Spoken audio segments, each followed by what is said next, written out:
So we have one more piece to lesson 2-6. The last thing I have to do with you guys here is teach you a factoring shortcut, a very special factoring shortcut, very situational, called the difference of two squares, which is frequently abbreviated DOTS, difference of two squares. So the difference of two squares rule is kind of situational in that it only works when you have two pieces that are both squared and it's a subtraction problem or a difference problem. This guy right here factors into a minus b times a plus b. And I want to quickly show you, because it's not hard to show why this works, or that it works, I should say. If I FOIL out those two parentheses right here, let me just show you what happens. So if you distribute this, you're going to get a times a is a squared, a times positive b is positive ab, negative b times a, you can write it in either order, 2 times 3, 3 times 2, same thing. So I'm going to put the a first, and I'm going to go minus ab, negative b times b is negative b squared. These parts can cancel, so boom, you get this right here. So this is the factorization of that guy. Now, this helps only on certain problems, and it's pretty easy to tell when you're able to use it because you're going to see two pieces like this. So your first job when you use this method is figure out what A is and what B is.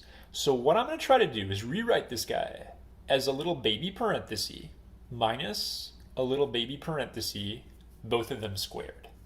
This first guy right here is just going to say x, because x squared is x squared. My second guy over here, what number squared is 49? Well, that is going to be a 7. So when I look at this problem right here with my setup, my a is really an x, and my b is a 7. According to this rule, this should factor into thing minus thing, a minus b. So boom minus boom, x minus 7. And then it goes thing plus thing. So x plus 7. This is the factorized version of my original problem right here. I didn't have to do magic numbers to get that answer, though I totally could have. If you did magic numbers, they would have to add to 0, multiply to negative 49, and you'll see that you do get the same results. Let's do this next one here, which has slightly bigger numbers, so this wouldn't be super fun to do magic numbers on.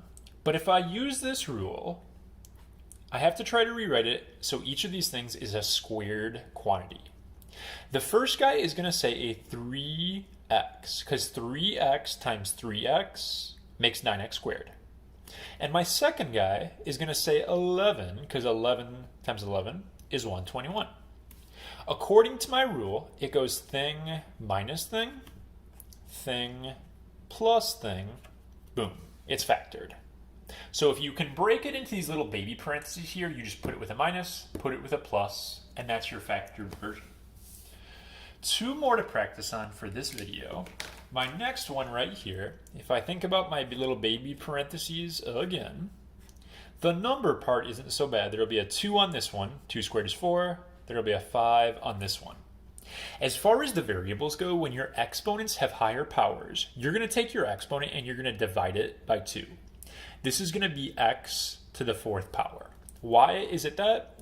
Well, if you do 2x to the 4th times another 2x to the 4th, you're going to get 4. And you have 4 and 4 more, you have 8 x's altogether. So this is going to say y to the 3rd. And then once you have your baby parentheses ready to go, you're just going to throw them in 2 parentheses. One with a minus, one with a plus. So this is a problem we couldn't have done magic numbers on, but if you use this rule, we can still manage to factor it. The last problem of the video, you cannot use this rule. This is the difference of two squares. There isn't a rule for the sum of two squares. Why is that? Well, if I think about good old magic numbers, I would have to add to 0, and I would have to multiply to a positive 16. The only way numbers can add to 0 is if they're opposites. Positive and negative, same number. But if you take positive and negative, same number, they're going to multiply to a negative 16. So if this would have been a minus, beautiful. I got my magic numbers, everything is good. But because that was a positive 16, there are no magic numbers and the expression is prime. So before you use this rule, make sure you are actually having a subtraction sign and not an addition sign.